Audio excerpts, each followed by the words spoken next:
Bonsoir à tous, merci d'être au rendez-vous pour Medi Investigation, votre émission de reportage et d'enquête au Maroc et dans le monde. Bienvenue dans ce tout premier numéro de la rentrée, qu'on démarre tout de suite avec le sommaire. Une série d'effondrements cet été au Maroc. Le plus spectaculaire s'est produit le 5 août dernier à Casablanca, dans le quartier de Sbata. Un R+4 s'écroulait en plein après-midi, faisant 4 morts. Dans les 2 semaines qui ont suivi, c'est à Marrakech qu'avaient lieu 2 autres effondrements mortels. Alors est-ce le début d'une série noire? C'est la question à laquelle nous allons tenter de répondre en première partie d'émission.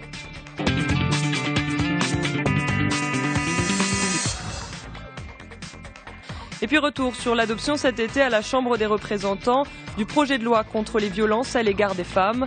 Un texte controversé dans les tiroirs depuis plusieurs années. Les mouvements féministes et les associations regrettent de ne pas avoir été associés aux concertations et estiment que le texte ne répond pas à leurs attentes.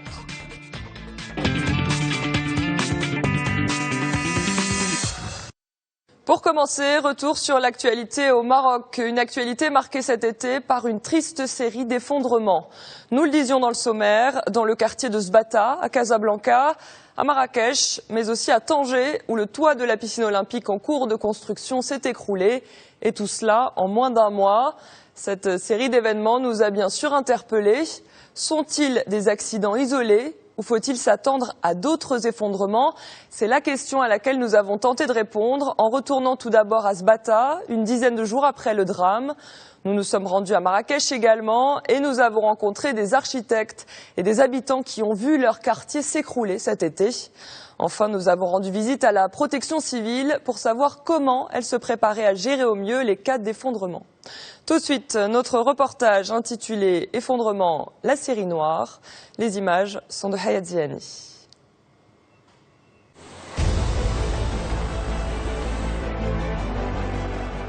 Des effondrements en série. Cet été, en moins d'un mois, plus de 4 constructions se sont écroulées au Maroc, provoquant plusieurs drames humains. Le 5 août dernier, à Casablanca, dans le quartier de Sbata, 4 personnes perdent la vie dans l'effondrement spectaculaire d'un R+4 en plein après-midi. Une semaine plus tard, c'est à Marrakech, dans la Médina, qu'une maison s'écroule, tuant 2 enfants de 4 et 6 ans et leur tante. Une dizaine de jours plus tard, toujours dans la ville ocre, un père et ses 2 filles meurent dans l'effondrement d'un mur de leur maison. Entre-temps, à Tanger, le toit de la piscine olympique cède avant même la fin des travaux. Une série de drames qui interpellent. Les effondrements au Maroc sont-ils des accidents isolés ou un véritable fléau?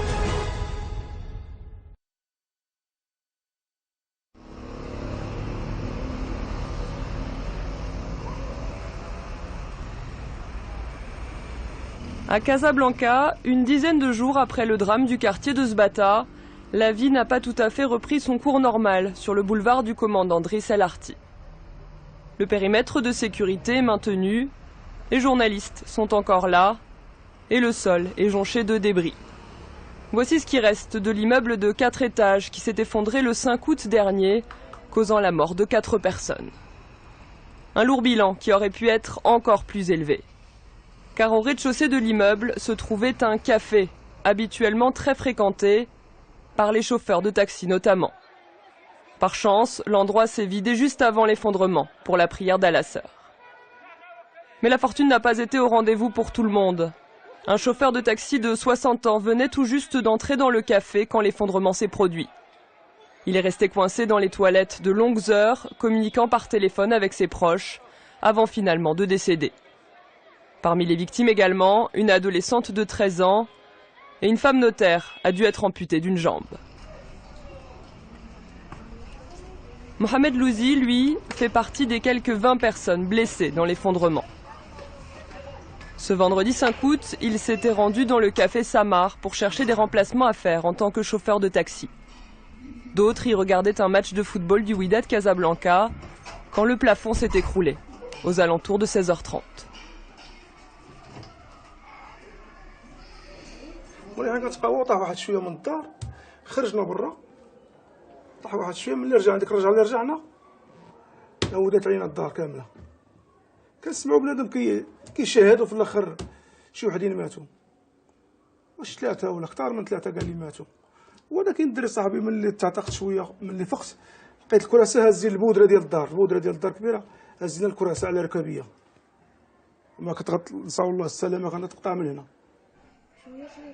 Mohamed Louzi reste une quinzaine de minutes bloqué sous les décombres. Après avoir réussi à s'extraire, il porte secours à son ami.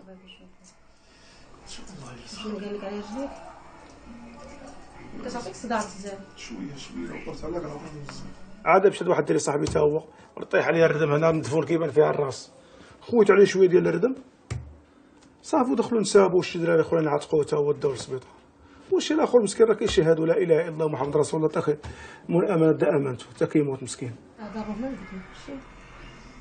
Après l'arrivée des pompiers, Mohamed est transporté à l'hôpital Sidi Othman en ambulance. Là-bas, il attendra pendant près de 2h30 jusqu'à l'annonce des directives royales. Il sera alors transporté à l'hôpital Mohamed Bouafi où on s'occupera de lui faire une radio et de lui prodiguer des soins. Il voit aussi une psychologue, assez brièvement, mais aucun suivi ne lui est proposé. Pourtant, Mohamed reste traumatisé par le drame dont il a été victime. كتكون ناعس في الليل كتقفز خصك شحال ثاني ملي كتنعس ثاني كتعاود ديك الخلعه ديال داكشي مره كيجيك داكشي تفكر داك الردم وتفكر تمشي تحت الكراسه وكتفكر ايوا الحمد لله من الله استرنا الوليدات هذاك هو الرباح. Immédiatement après l'effondrement, une enquête est ouverte pour déterminer l'origine du drame. Mais il ne fait guère de doute que la surélévation de l'immeuble est en cause. Des clichés pris avant l'effondrement montrent que 3 étages ont été ajoutés récemment à cette bâtisse datant des années 50. Un deuxième en 2013 et 2 autres il y a 6 mois. Mohamed Amksa gère un magasin de pièces détachées pour moto depuis 40 ans, adjacent à l'immeuble qui s'est écroulé.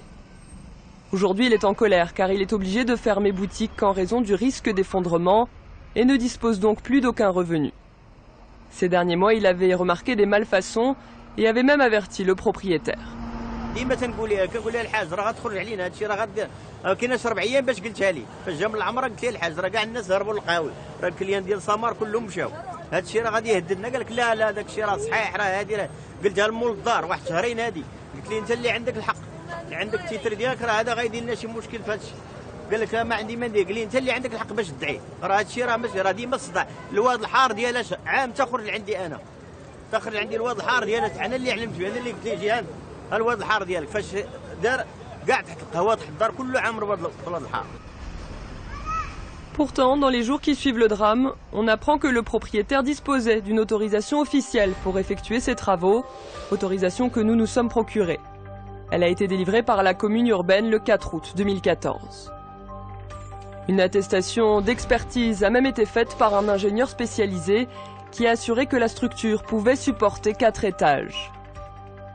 Un document bidon, s'insurge Karim Sbae, président du conseil régional de l'ordre des architectes. Car d'après lui, ces soi-disant experts n'ont même pas pris la peine de se déplacer sur les lieux. Il faut nuancer, il faut faire la part des choses. On veut bien être responsable, mais au moment où démarre notre responsabilité. Autre irrégularité, les travaux ont démarré sans l'avis d'ouverture de chantier, qui doit normalement être délivré par l'architecte.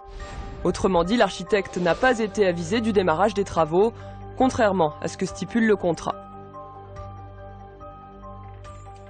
La responsabilité, encore une fois, c'est le maître d'ouvrage, c'est les experts, c'est l'administration quelque part qui ne s'est pas assuré que ce bâtiment doit avoir une ouverture de chantier, que ce bâtiment doit avoir un permis d'habiter avant même que les gens y habitent, parce qu'au 4e étage, le maître d'ouvrage habitait ici.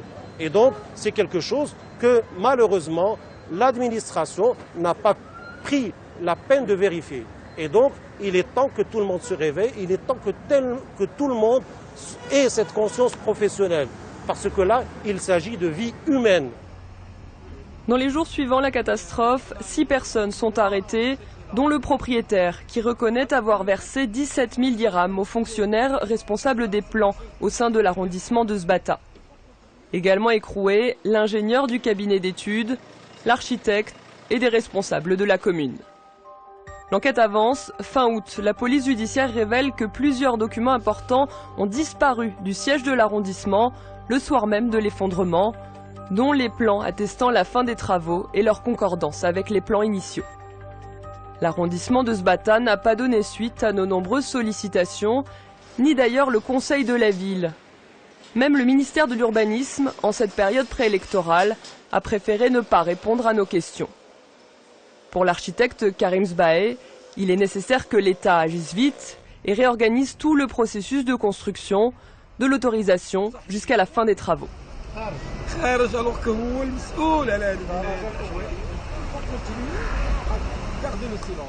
Vous savez que l'autoconstruction, en général, les Marocains adorent construire. Au Maroc, on a ce phénomène de chacun aime avoir son lot et construire comme lui il veut. Je veux bien, c'est un droit légitime, mais il faut faire appel à des professionnels. On ne peut pas construire avec le petit journalier qu'on amène qui ne sait même pas lire un plan. Comment voulez-vous qu'il exécute votre plan s'il ne sait pas le lire? C'est pas possible. Il va faire des choses, il sait, d'accord, il sait monter un poteau, il sait creuser un trou, il sait ramener du ciment, mais il ne connaît pas la technicité. Il ne sait pas, et surtout quand il s'agit de surélévation. Comment peut-on savoir si ce bâtiment, d'abord quel âge il a, comment il a été construit, comment sont l'état des semelles qui supportent toute la charge? On n'a pas fait tout ça. On ne peut pas continuer à faire des choses comme ça au Maroc. 2 ans après, aucune leçon ne semble avoir été tirée du drame de Bourgogne, à Casablanca toujours. Un drame qui avait coûté la vie à 23 personnes et qui était également dû à des travaux de surélévation. 6 ans plus tôt, en 2008, ce sont 18 ouvriers qui avaient perdu la vie dans l'effondrement d'un centre commercial en cours de construction à Kenitra. Et cette année, les effondrements ont été particulièrement nombreux. En février, un immeuble en chantier s'est écroulé dans le quartier Californie de Casablanca, tuant 2 personnes. En juin, un autre immeuble en cours de construction s'est effondré à Agadir, faisant cette fois 1 mort. Et ce type d'accident risque vraisemblablement de se répéter, s'inquiètent les experts. Il faut s'attendre à ce qu'il y ait des catastrophes en cascade, parce que les bâtiments qui nous entourent aujourd'hui, ceux-là même, parmi eux, il y en a beaucoup qui sont touchés par des infiltrations d'eau. Vous savez que l'étanchéité est un des lots qui est le moins utilisé par l'habitat économique. Or, l'étanchéité d'un bâtiment est quelque chose d'essentiel, parce que le béton, ce que craint le béton, c'est l'eau, c'est l'humidité. Quand elle s'infiltre dans les armatures, quand elle va jusqu'aux armatures, qui se corrodent, la corrosion fait éclater le béton, et les bâtiments commencent à s'effondrer très gentiment et très calmement. Bilan de la reconnaissance. À la protection civile de Casablanca, on tente de se préparer à gérer au mieux les futurs effondrements. Le lieutenant-colonel Assad est le commandant d'unité mobile de la région Casablanca-Setat. C'est lui qui est intervenu avec son équipe à Sbata le 5 août. Ce matin, un exercice de simulation d'effondrement partiel d'un immeuble R+3 est organisé à l'école de la protection civile. La protection civile dispose d'un matériel important et sophistiqué et des moyens humains qualifiés, capables de mener des opérations de secours et de sauvetage dans toutes les conditions. Et comme vous voyez, on a ici des berges de sauvetage qui contiennent tout le matériel nécessaire pour faire ces opérations, à savoir le matériel de localisation, le matériel de protection individuelle, le matériel d'étayement, le matériel de perçage, de coupage, tout le matériel adéquat. Le Maroc est le premier pays africain à disposer d'une équipe de recherche USAR certifiée par les Nations Unies. Sa mission, localiser et sauver des personnes disparues ensevelies sous les décombres. Cette certification a été obtenue après 6 années de coopération avec la Suisse. Des chiens également font partie des équipes d'intervention. Des chiens entraînés, utilisés ici dans un second exercice de recherche de victimes en profondeur.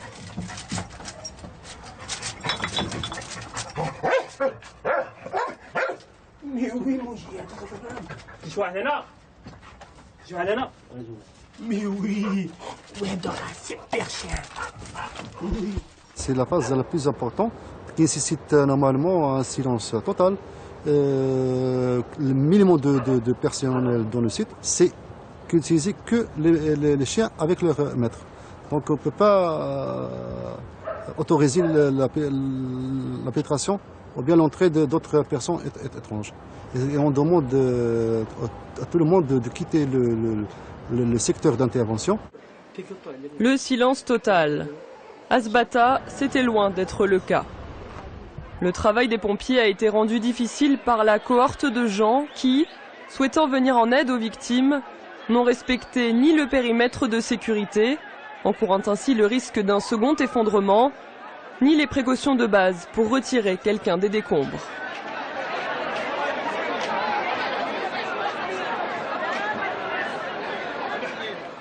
Pour un bon transport, il faut mettre un collier cervical. Déjà, si on le met, donc on évite plusieurs complications, plusieurs problèmes. On ne sait pas ce qui présente une fracture au niveau des deux membres, donc c'est pour éviter le déplacement des fractures, donc on le met sur un plan dur. Et quatrièmement, on met ce qu'on appelle la couverture isotherme. Tout polytraumatisé, elle présente une hypothermie. Et ça nécessite obligatoirement la présence d'un médecin, parce que ce sont des gestes qui relèvent de la fonction des médecins.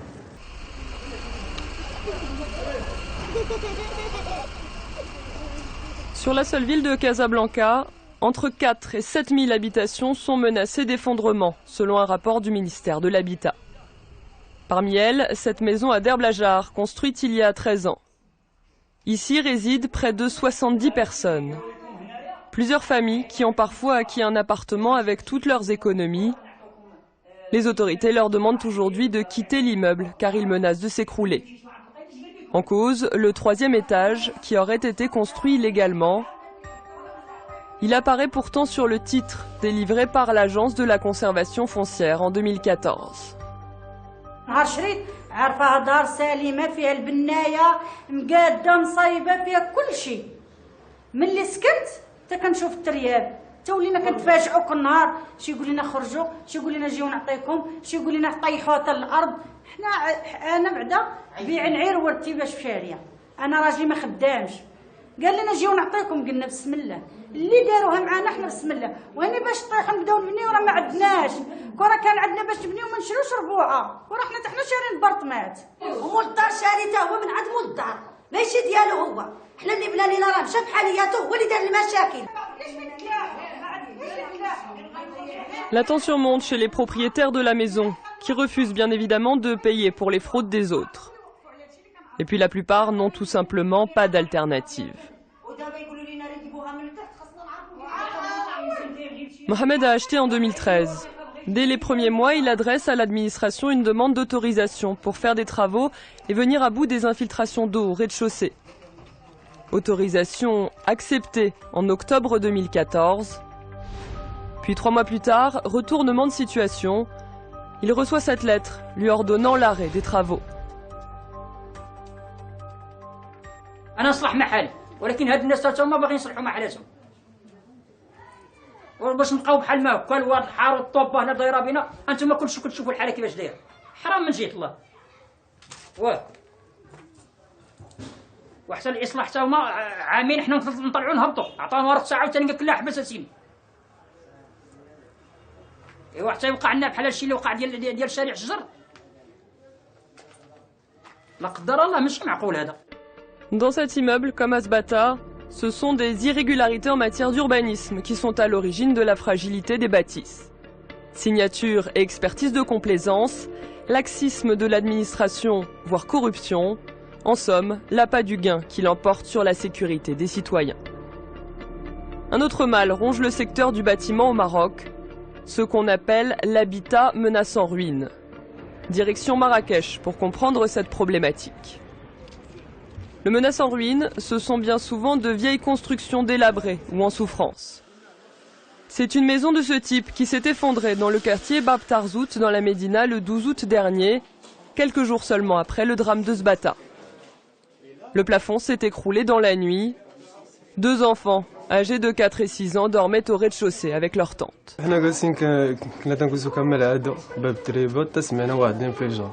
خرج واحد السيد تيجري جدو خرج تيجري تيقول لهم هاو راه ولادي ماتوا راه ولادي راه عليهم السخ خرج تيجري جاو الدراري ولاد سيكتو تيجريو حتى هما دخلوا تيجريو لقاو هذاك الانفجار دخلوا دخلوا بداو تيحيدوا بهذاك الشيء الساعه ما سولوا والو تيبان ليه. مع الاذان تاع العشاء كنا قاعدين في دارنا تنسمعوا داك الشيء بحال البديع كيتهرس.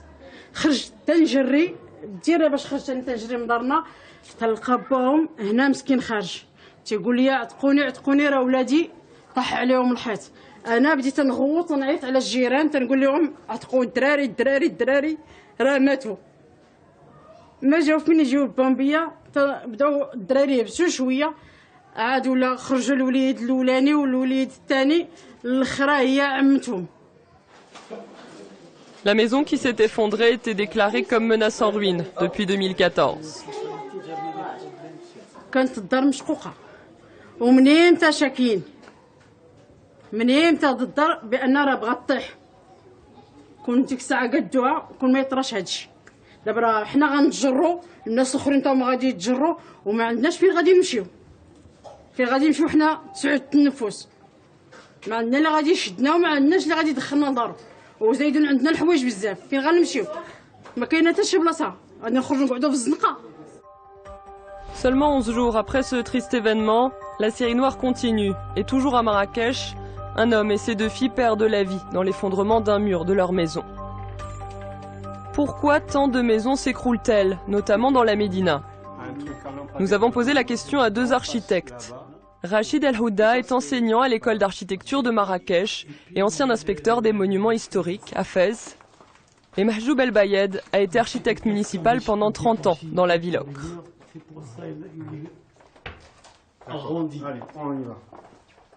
Les maisons menaçant ruine en Médina, c'est un problème de reconstruction de la Médina. Il y a beaucoup de gens qui viennent acheter des maisons de belles demeures et les transforment en riad. Et à cause de la reconstruction de cette maison, la maison voisinante il subit des dégâts matériels et parfois même mortels. Rachid El Houda partage le même avis. Il prend l'exemple de cette maison fissurée et nous explique pourquoi elle a subi des dégradations. On remarque qu'il y a des fissures à 45 degrés. Ces fissures à 45 degrés sont le témoignage qu'il y a des tassements différentiels, c'est-à-dire qu'il y a un problème au niveau des fondations. Ce problème au niveau des fondations ne peut venir, entre autres causes, que du fait qu'à côté de la maison, il y a eu la construction d'une maison entièrement en béton armé. Il y a dû avoir des fondations qui ont déstabilisé la maison adjacente. C'est ce qui s'est passé dans le quartier Hara, l'ancienne léproserie adjacente aux murailles de la Médina. Début juin, 5 maisons se sont effondrées en même temps, tel un château de cartes, dont celle de Morta.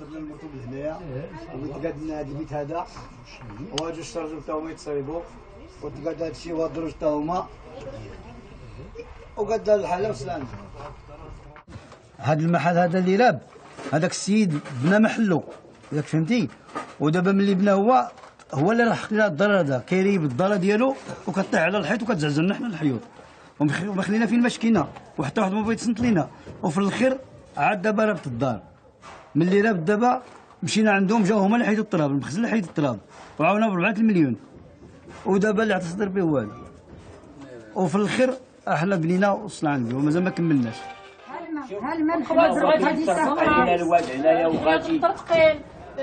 نريبوا هاد الناس حدانا من هالجي وريبوا هاد الناس حدانا من هالجي وحنا باقي الدار تدرع علينا. المشكله وين ريبوا هادو Fatima aussi est en train de faire reconstruire sa maison, tout comme une dizaine d'autres familles.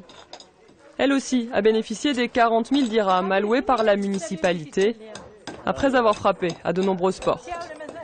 مشينا للولايه مشينا للمركز مشينا للمقاطعه المهم درنا فوضى درنا هذا بقينا كنخرجوا كنطالبوا بحقوقنا على الاقل. دابا الحمد لله دابا هما بداو معنا في الحل عطاو الخمسه هذوك 5 ديور بناو وعطاو دابا ل8 اخرين 4000 درهم من الواحد وكيريب وكيخرجوا ليه التراب ودابا هي غاديه الحمد لله. دابا راه هما 4 ديال الديور هنايا و4 في الجهه الاخرى. الحمد لله الامور هي غاديه مزيانه. حنا تنتمناو غير يزيدوا بهذا الشيء يكمل الناس كاملين يستافدوا هاد 50 سكن كلها يستافد Une solution toutefois équivoque, car c'est en béton que ces maisons sont reconstruites et sur 2 étages, dans un quartier pourtant historique. D'une part, contrairement à l'habitat traditionnel, le béton ne permet pas de garder la fraîcheur, et d'autre part, c'est un patrimoine architectural qui va disparaître. Aux côtés d'autres personnalités, l'architecte Rachid Al-Houda milite pour la création d'une fondation pour sauver la Médina de Marrakech et éviter qu'elle ne soit rongée par le béton. Nous n'avons plus les métiers et les techniques pour consolider, entretenir le patrimoine bâti de la Médine. Les maçons traditionnels sont une minorité. Les gens qui font la construction traditionnelle, les types de murs avec les différents appareillages en briques cuites, jointoyées de différentes façons avec des mortiers en chaux, à base de chaux et de sable, les différentes façons de couvrir les sabbats, les différentes façons de gérer en fait toutes ces constructions qui font l'urbanisme de la ville. On perd de plus en plus ce savoir, parce que c'était un savoir, et il est urgent d'avoir une entité au niveau local qui puisse réfléchir à comment faire perdurer pour les générations à venir ce patrimoine d'une valeur inestimable. Mais pour cela, il faut de l'argent. Pour Rachid Al-Houda, la restauration de la Médina de Fès est un exemple. Depuis 3 ans, 6 milliards de dirhams y ont été consacrés. Une somme que mérite bien l'une des plus anciennes cités impériales du Maroc, fondée au 8e siècle, tout comme les autres médinas du royaume.